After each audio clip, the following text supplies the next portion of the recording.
Dasho Karma Ura, Professor Lianage, Dr. Gondane, Mr. Dinkar Asthana, dignitaries from SAARC member states, colleagues, and my dear students, ladies and gentlemen. A very good morning to all of you. At the outset, I would like to profusely thank Honorable Professor Gohwer Rizvi for sparing his valuable time in spite of his very busy schedule and consenting to deliver the inaugural address as part of the event that South Asian University is organizing today to commemorate the 31st SAARC Charter Day. It was on this very day in 1985 that the SAARC Charter was signed, paving the way for the creation of SAARC. The South Asian University embodies the idea of regional cooperation in more ways than one. It is a matter of pleasure and pride for all of us that today we have Professor Gohwer Rizvi with us. I am sure many of you are aware that after the idea of South Asian University was mooted, Professor Gohwer Rizvi was entrusted with the responsibility of translating this idea into a concrete plan. Professor Rizvi prepared the concept note for the establishment of the SAARC University as envisaged by the SAARC leaders. This concept note was considered by the relevant SAARC bodies, and it laid the foundation for future deliberations on the mission, vision, and structure of South Asian University. Finally, the intergovernmental agreement bringing the South Asian University to realization was signed. We are thankful to you, sir, for your landmark contribution to the idea of South Asian University. The foundation you laid continues to guide us. We look forward to your continued association with the South Asian University. To operationalize the intergovernmental agreement, the Parliament of India passed the South Asian University Act 2008, which was notified in the year 2009 after obtaining the assent of the President of India. Subsequently, approximately 100 acres of land was identified and given to the university for construction of its permanent campus. Though we have made every possible effort to fast-pace the creation of the physical infrastructure, particularly construction of the permanent campus of South Asian University, we have not been able to achieve all the targets we had set for ourselves, primarily due to the legal processes and procedures moving at their own pace, and also some difficulties on account of fulfilling the stringent regulatory requirements. All of us are aware that all democratic systems have elaborate mechanisms of checks and balances, processes and procedures in place that are probably its great strength, but sometimes leads to some delays as well. Our case was no different. Welcome, Professor Muni. We learned a lot during the long drawn-out process of ensuring compliance to various statutory and procedural requirements, and will continue to do so as we go along. Please find some space for it. I must pause and communicate our sense of gratitude to the esteemed Ministry of External Affairs headed by Honorable Sushma Swaraj for their patience, understanding, support and guidance. I am indeed very happy that finally we have been able to see the moment when the first brick was laid on the ground by the Honorable Minister Srimati Sushma Swaraj on 3rd June 2015. Dr. A.M. Gondane has been with us almost all the way, and we are grateful to him.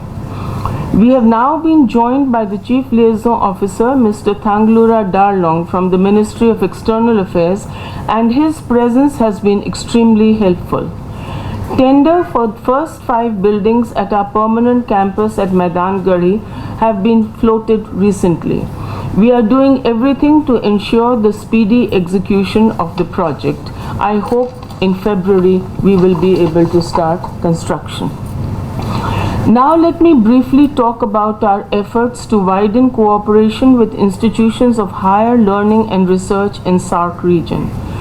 To take the idea of regional cooperation in the university to the next level, and in consonance with the suggestion of the Honorable Prime Minister of India, Shri Narendra Modi ji, we have taken initiatives to collaborate with at least one university in each of the SAARC countries.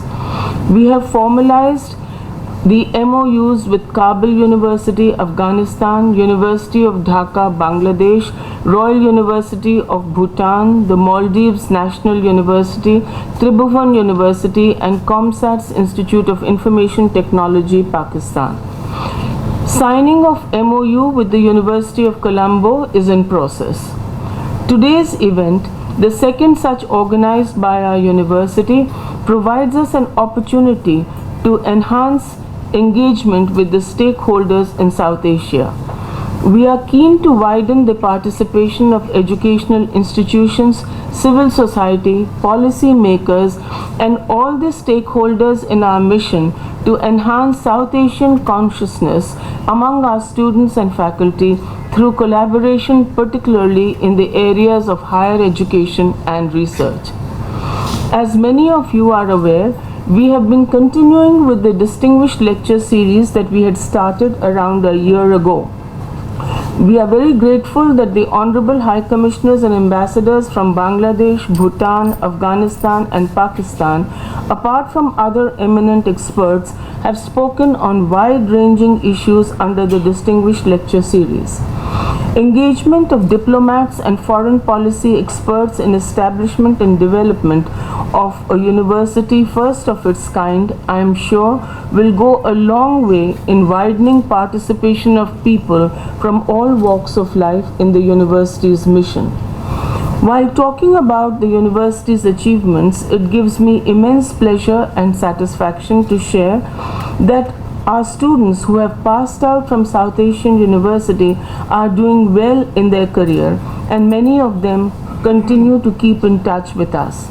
I am sure the Alumni Association, which is formally going to be in place shortly, will help us in enhancing their participation in the corporate life of the university. This inaugural function will be followed by a panel discussion on enhancing economic cooperation and peace in SAARC. It may be mentioned that the theme for the 18th SAARC summit held in Kathmandu was deeper integration for peace and prosperity. Three eminent panelists are here from Bhutan, Nepal and Sri Lanka, and I would like to welcome all of them. They will be discussing the theme, and it will be chaired, the panel discussion, by Professor Santosh Panda, Dean Faculty of Economics, who has also been the Chief Coordinator for today's event. The International Conference on Function Spaces and Inequalities that our Faculty of Mathematics and Computer Science is organizing shall commence this afternoon. So we do have a very full SAARC day. We are grateful to all of you for sparing time to commemorate the SAARC Charter Day and being with us this winter morning. May I now request Professor Gohwer Rizvi to give his inaugural address. Professor Gohwer Rizvi.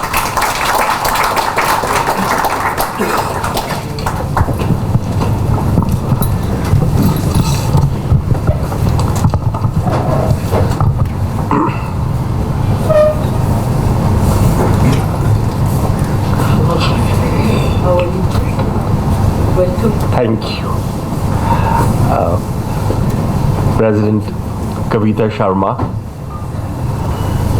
Excellencies, ladies and gentlemen, members of the faculty, students, friends, I cannot even begin to say how grateful I am to President Kavita Sharma for giving me this opportunity to come and share the SAARC Day with you.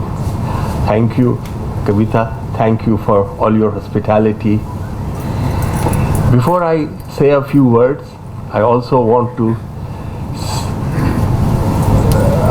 take a moment to remember my good friend, late friend, Professor Chadda, who had also, who was a very dear friend, very dear colleague, and with his passing away, we all lost a very, very good friend.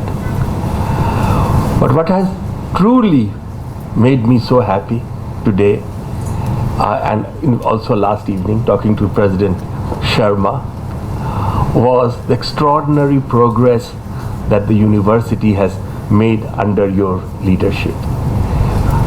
It is truly unbelievable the way you have marched forward to turn what was a glimmer in the eye into such a fine reality. I wish you success, wish you greater success, and the plans that you have laid, I have no doubts they will all come in place before long. It is also wonderful to see many friends in this room. Many of you will know I was a long-time resident of this city, and to me, Delhi, coming back to Delhi, is always a homecoming.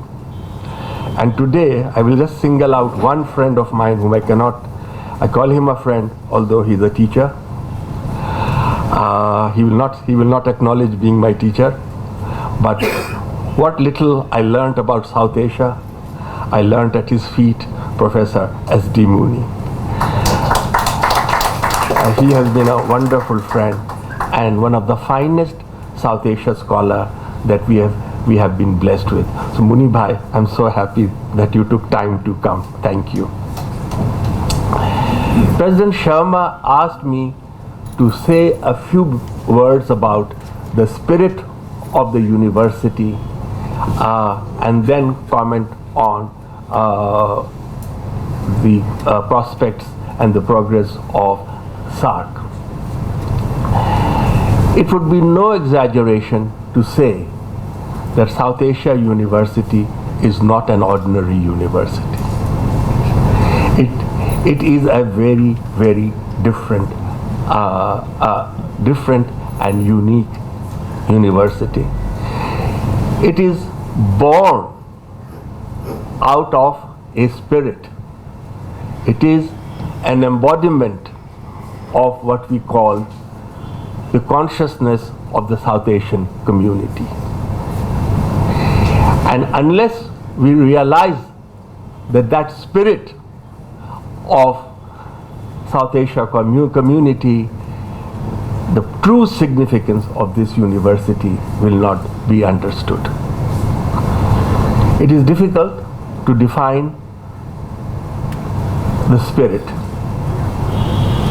but you know it, you feel it, you experience it, and it is with you wherever you may be, whether in South Asia or in the world at large. In the South Asia community, the spirit that pervades brings us together at once. There is so much that no matter where you may be, when two South Asians are together, that spirit immediately brings them together and creates a bonhomie, an intensity of feelings, desire, community of interest, which is difficult to describe. As I said earlier, it is difficult to describe what the spirit is, but nor do we see it, nor can we point out it, but like love, like pain, angst, happiness, euphoria, you feel it in your heart. And that really is the spirit of South Asia that inspired this university. That spirit was born in by the experience, a shared experience of the past. Long period of coexistence and cohabitation of different religions, races, people who came together, shared their ideas, and evolved what became characteristically a very important civilizational society. It's a civilizational value. It is a society based on shared civilizational values. And together we have developed a shared philosophy, shared history, culture, music, architecture, a way of life and a way of living. These are, those of us who are of the South Asian community, we know it at once what I am talking about. This shared past, which helped us to produce our syncretic culture, syncretic religious beliefs and practices, shared festivities, also has shaped our outlook, shaped our vision for the future, shaped our aspirations of what we as South Asians want to be.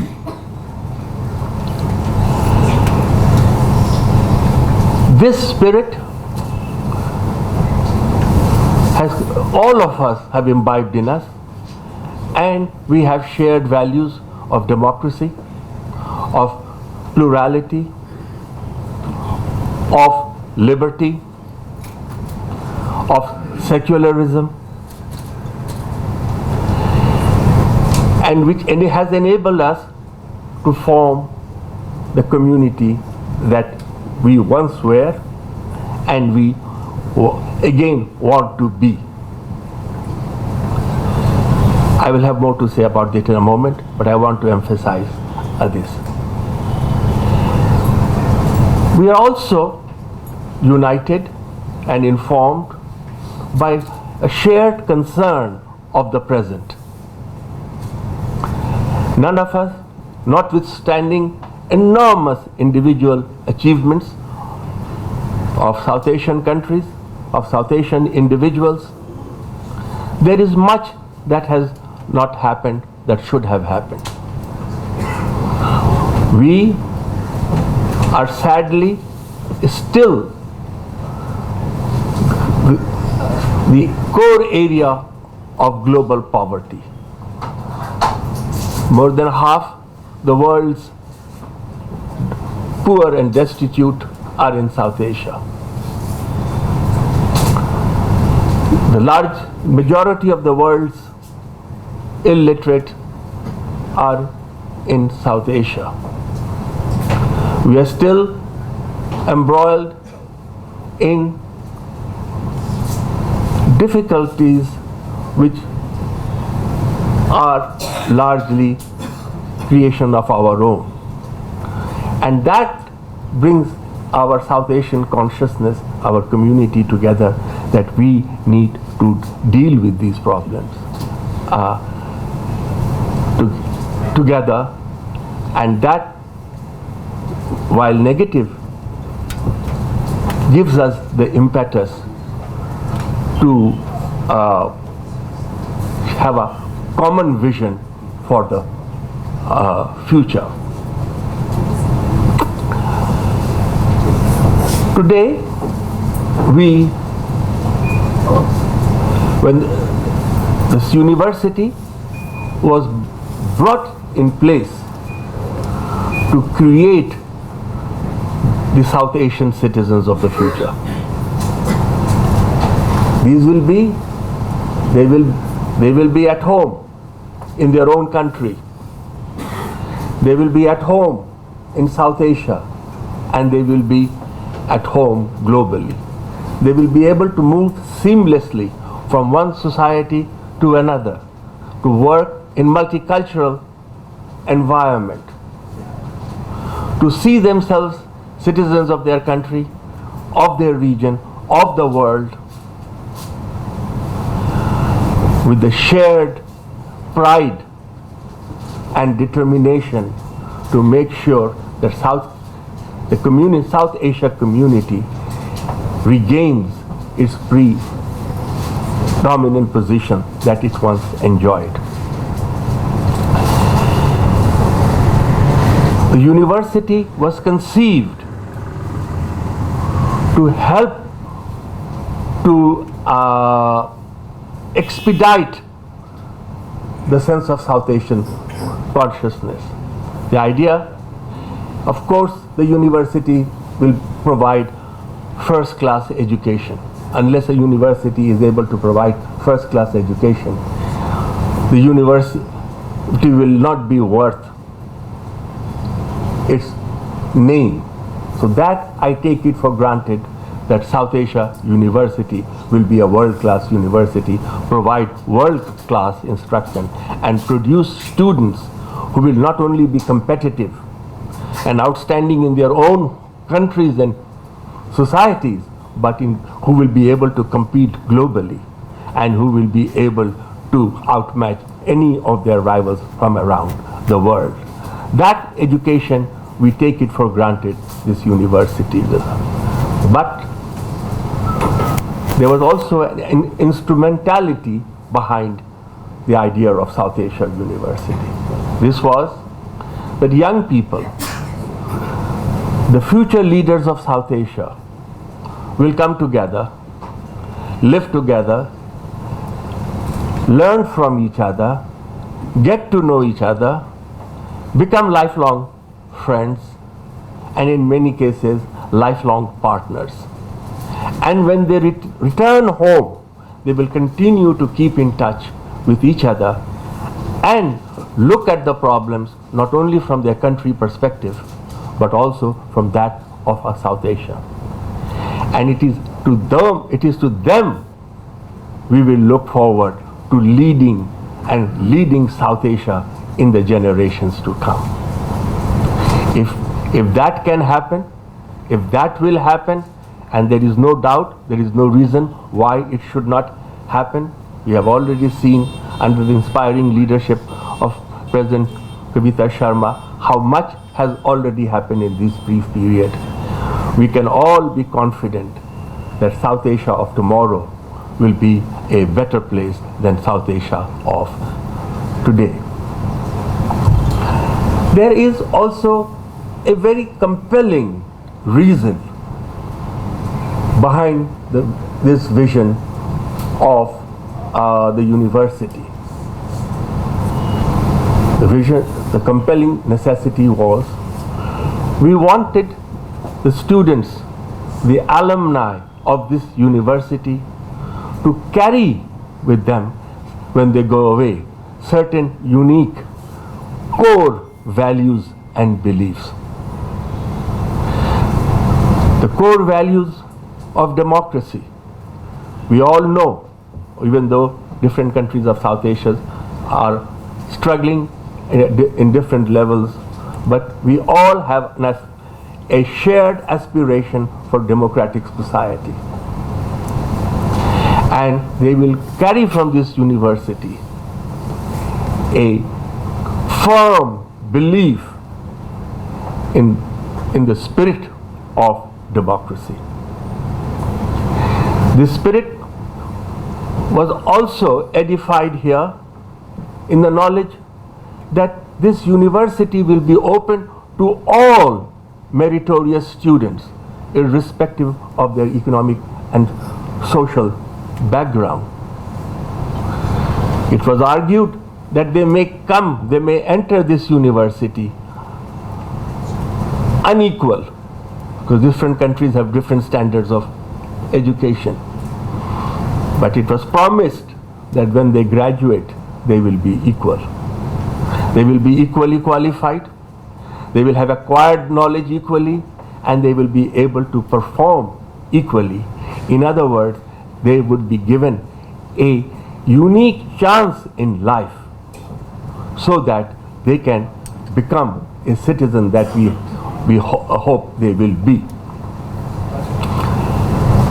We also hope the students who are going to be graduating from this university will be free from prejudices, from bigotry, from fear, from intolerance, and understand and celebrate the oneness of our society. If that is done, we will have made our dream come true. This is also a place, a absolute critical value of this core value of this university is gender equality, social justice. Unless we impart all these values into our students, education in itself will remain incomplete. That is why South Asia University was in. It is not a university just to bring some South Asian students. If that were the purpose, there are other universities in South Asia. Next door, at Jawaharlal Nehru University, there are many South Asian students. This is not a university to admits only South Asian. As I said, it is to create a South Asian consciousness, a South Asian belief, which will help us to become a community that we once were. Let me now link this to the larger. I haven't got time, so I'm not keeping any track of time. I will try to see. Okay, it's 10:30. I'll, if I may take another 20 or so minutes. I'll try to link this to our larger concern with SAARC and South Asia. You know, today it is fashionable. Every seminar I go to, every meeting I go to, and everybody takes a dig at SAARC. It has achieved nothing. It is a moribund institution. Look where the rest of the world has gone.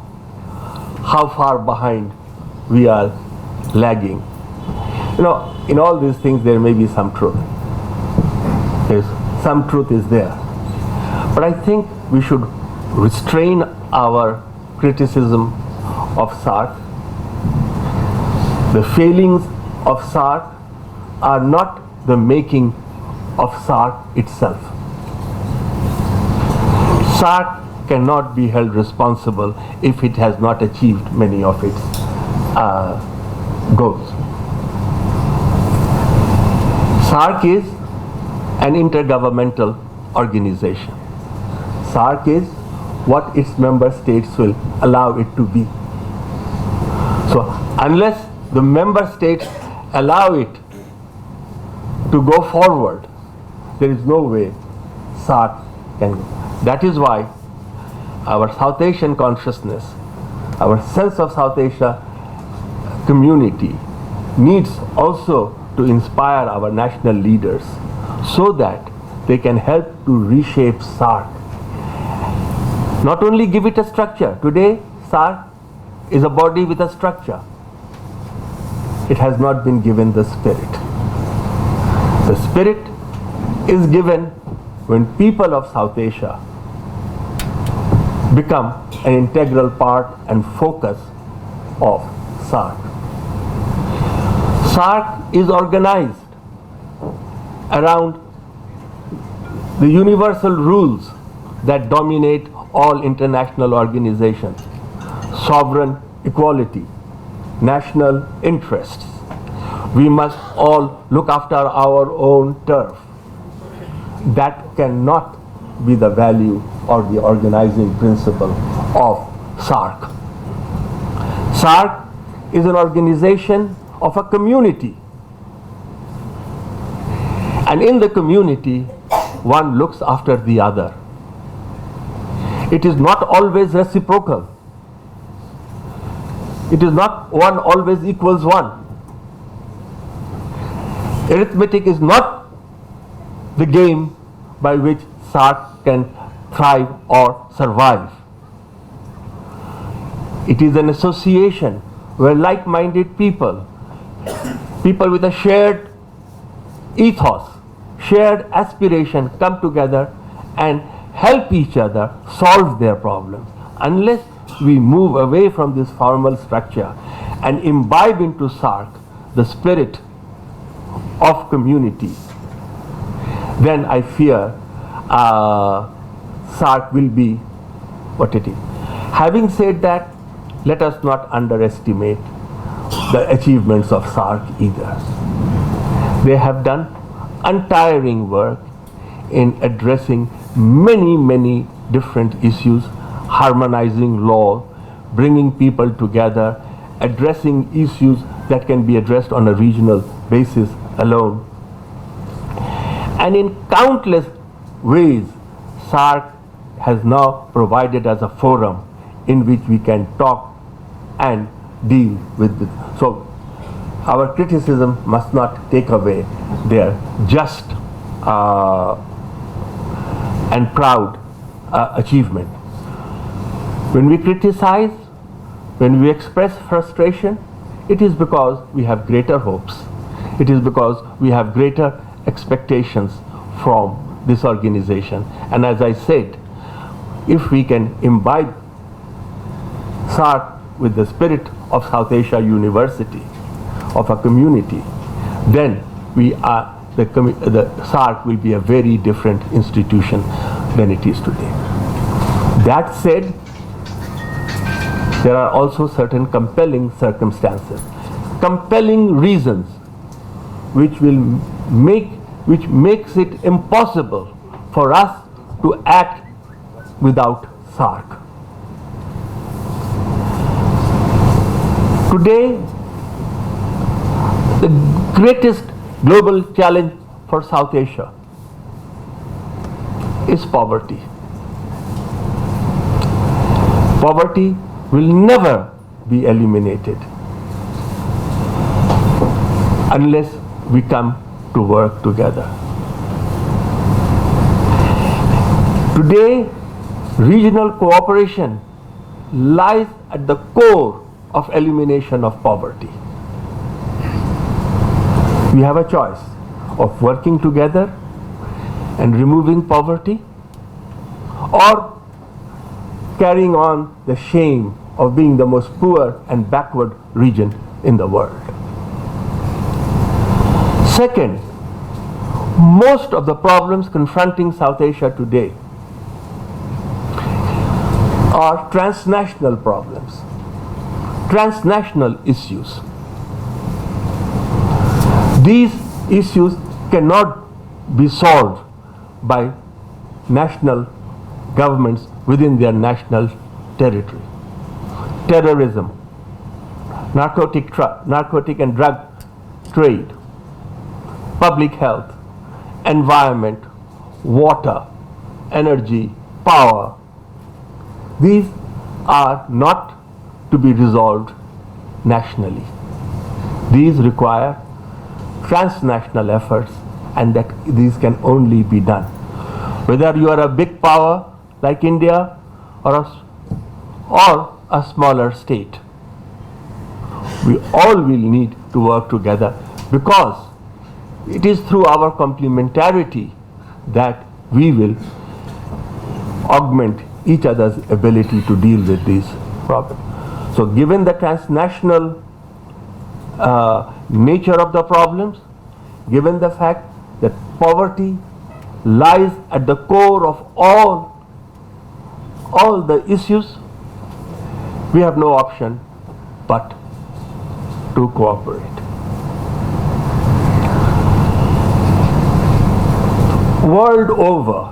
The world over, trade is the greatest advantage of trade. Greatest facilitator of trade is proximity.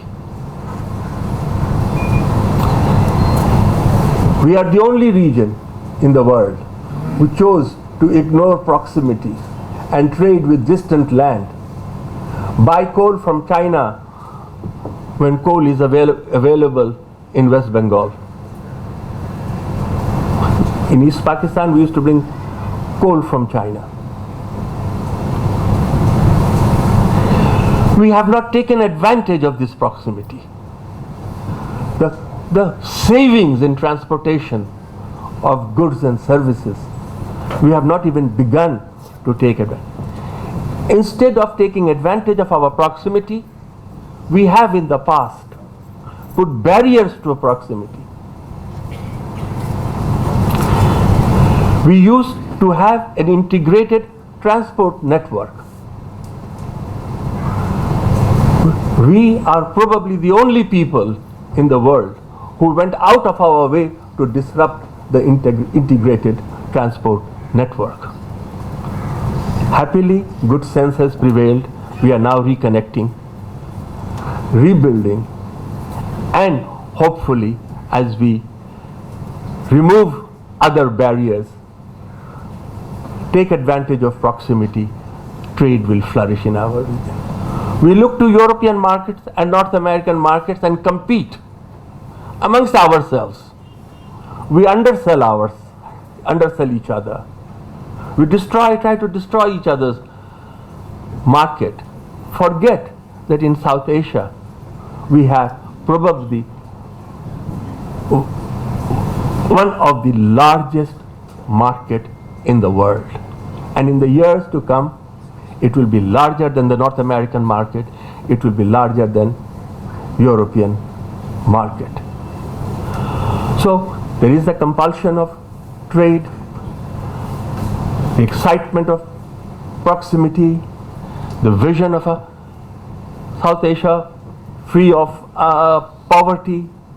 All these things, when we think of, we see again and again the compulsions of South Asia. Today, Bangladesh, this week, as we talk in Paris, was listed as 6th most vulnerable, climatically most vulnerable state in the world. Bangladesh hasn't got the capacity because the problems are not Bangladesh's alone. Our future, the future of the unborn today, to those who are not even born today, will depend on our ability to deal with the environmental issue. There is no way any country, rich or poor, big or small, can do it on its own. Once again, our ecology, our river systems, our climate belt, all these are integrated. There is no escape from here. So whatever our national reservations, whatever our narrow vested interest, we cannot and we must not ignore the need to address these issues regionally. The case for a regional organization was always there. Today, it has become more stark and more compelling. In the last few minutes, let me narrow it further down and talk about the area from where I come, about Bangladesh and its and the region around Bangladesh, because that's where I have a feeling my telephone is ringing.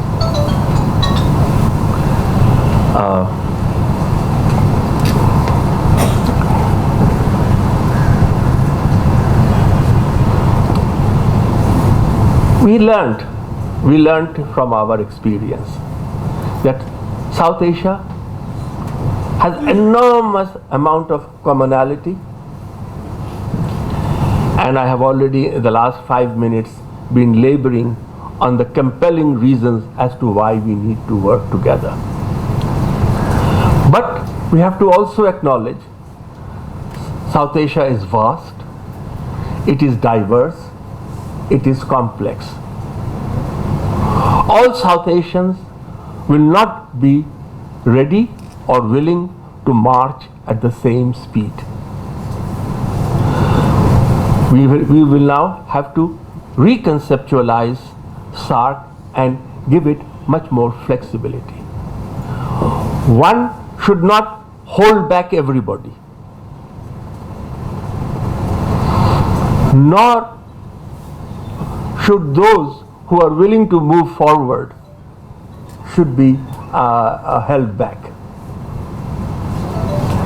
And that is why you will have seen the most recently the example of BBIN, Motor Vehicle Agreement. It was discussed in Kathmandu. All the governments agreed to it. Some governments were ready to move forward, others were not. We have moved forward. Those who have not been able to move forward, the door is open. They can come as and when they are ready to come. It is this flexibility in SAARC is now providing it with a maximum dynamic. Today, every country, irrespective whether it is a successful India or a less successful neighbor, we are all suffering from shortage of power. Every South Asian country, from Afghanistan to the Maldives, their ability to develop faster is held back by shortage of power. Yet, South Asia is probably has one of the most abundant opportunities of natural power. But again, here, there is no way we can harness this power unless we come together. Bhutan has about 25,000 megawatts of hydroelectricity available. Nepal, we know 80,000, possibly 100,000. Northeast India, Assam, Tripura, Meghalaya, Arunachal Pradesh, limitless possibilities. But none of them on their own can harness these power. We will need to work. For power to be developed in the northeast of India will require to be transported through Bangladesh. Without Bangladesh and India working together, that power remains useless. Bhutan is rapidly transforming itself into a high-income country on the basis of energy. But there is so much more energy there to be harnessed. We are now working on a project, two projects, BBI, BIB and BIN.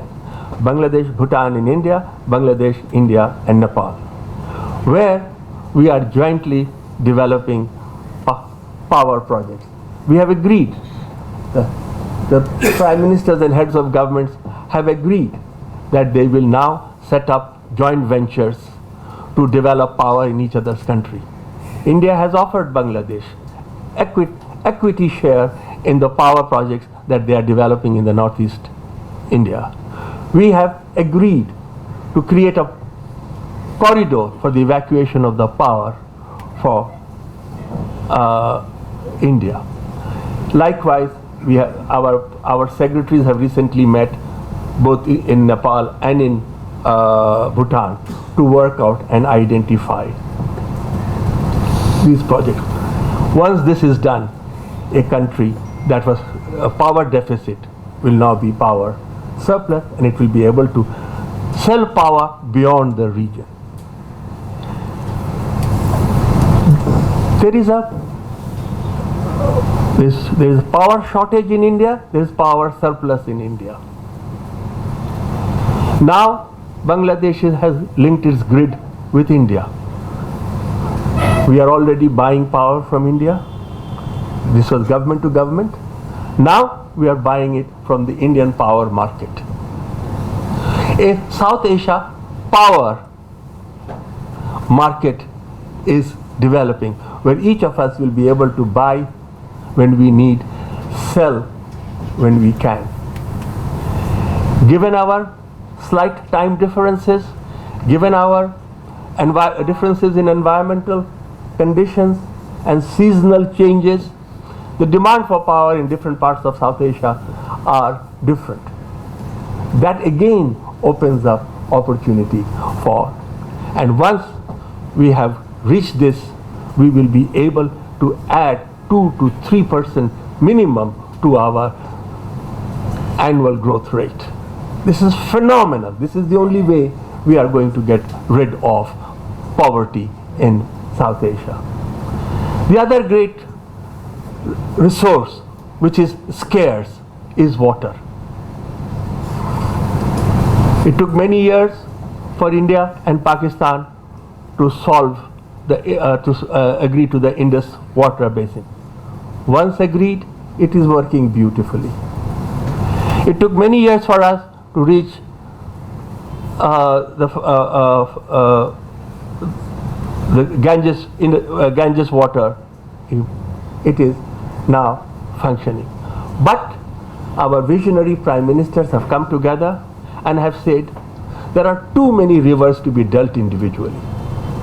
Let us come together and deal with on a basin-wide basis.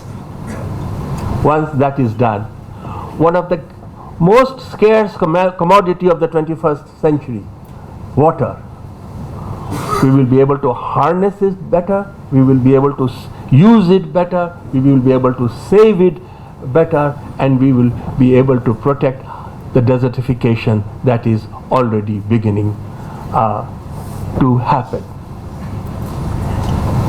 Likewise, and here is a great example of what SAARC can do, non-reciprocal arrangements. As I said earlier on, if you stay with formal structure, it is you give me one, I give you one. That's not how communities work. Communities help each other to develop. India exports about $7-8 billion to Bangladesh. We export $500 million to $750 million. There is nothing to complain about. Trade is a matter of convenience. We buy where it is the best and the cheapest. We sell where it is the dearest. So trade works because it is mutually beneficial. But as a member of the community, India has given non-reciprocal free access to Bangladesh goods. Entire Indian market today is open. Not that we will be able to export $7 billion, but the feeling that this action generated in Bangladesh wiped out millions of other pain.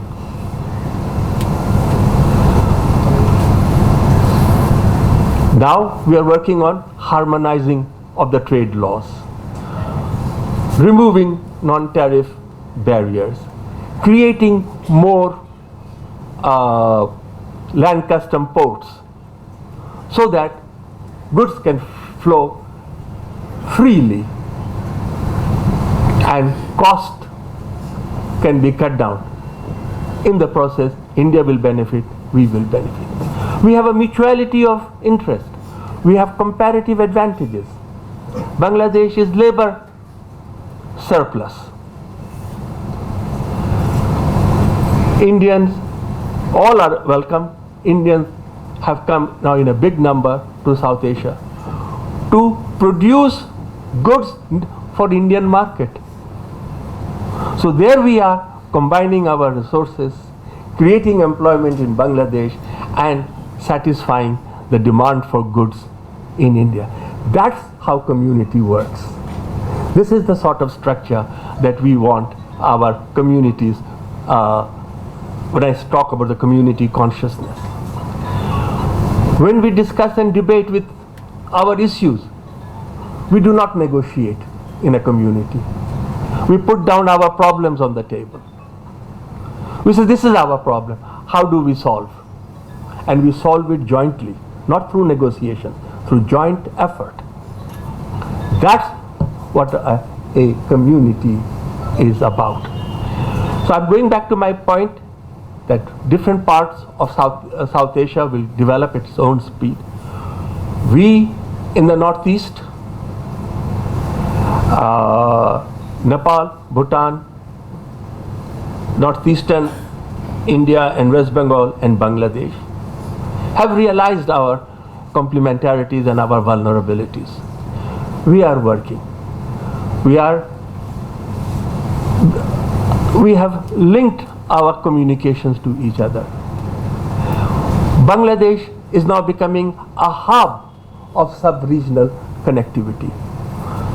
There is no more debate, will there be transit or no transit. That debate is over. Now we are combining to say how will we provide and build the transport infrastructure which will enable this connectivity to materialize fully. So as you can see, and I'm very sorry I've overdone my time. As you can see, there is so much to be gained through our regional cooperation. There are such compelling arguments for regional cooperation and integration. And we also realize that when you put this into the context of a community, then the nature of discussion, debate, negotiations all become very different and problem solving becomes much more easy. One last point and I will end. There are two big changes all over South Asia. Two big changes. First big change is in India. In the last 2 decades, India's rising success, its affluence, its stature in the international community, its place amongst the great powers has given India a new confidence and affluence. India today looks upon its neighbors very differently than it did in the past. And that has made a world of difference. Partly because India is successful, India is affluent, India is influential. Also because India realizes that its neighbors, the future and the fate of its neighbor is also important to it. So this has created an opportunity, the like of which that had never existed. We in Bangladesh celebrated India's economic success because we realized through India's economic success, Bangladesh will partake in that economic prosperity. And therefore, and that's exactly what is happening. Other countries, when I go to Pakistan, they have asked me again and again. And I said, if they want to partake instead of criticize and quarrel, look at us. Did we give up something? No, we didn't. We got and we act like a member of it. So this is one side of the story. There's another side of the story which is giving impetus to regional cooperation. And that is, and this is my last point, that after 70 years of independence, after 70 years of the end of colonial rule in South Asia, all the nations are now confident of their own nationhood. There is no fear in any South Asian country that their nationhood is under attack. There is no revisionist claim that this country should end or that. We are all confident. We have found our feet. We have our identity. We know we have equal status in the world in the United Nations and in the world at large. So today, we are also much more confident in our approach when we come to negotiate and discuss. So all I will say, ladies and gentlemen and friends of the university, that we live in a very exciting time. It is a time when South Asia is moving into another plane, and those who will be studying and graduating from this university will have an opportunity to play a role in South Asia, the like of which many of us could not have dreamt of few years ago. So one more time, thank you, President. Thank you for giving me this opportunity, sharing some personal thoughts. Thank you very much.